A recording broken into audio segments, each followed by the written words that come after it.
સંઘવીના નાયબ મુખ્યમંત્રી તરીકેના શપથ ગ્રહણની તૈયારીઓ તેજ। SS1 માં 11:30 વાગે કરશે પદ ગ્રહણ, તો પ્રફુલ્લ પાનસેરિયા 12:39 શુભ મુહૂર્તે ચાર્જ સંભાળશે।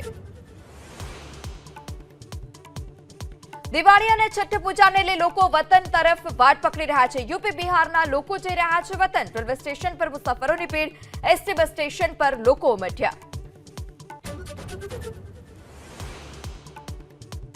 વરસાદને લઈ ફરી એકવાર હવામાન વિભાગની આગાહી। વરસાદ વગાડી શકે છે દિવાળીની મજા, ક્યાંક ધોધમાર તો ક્યાંક છૂટાછવાયા વરસાદની આગાહી।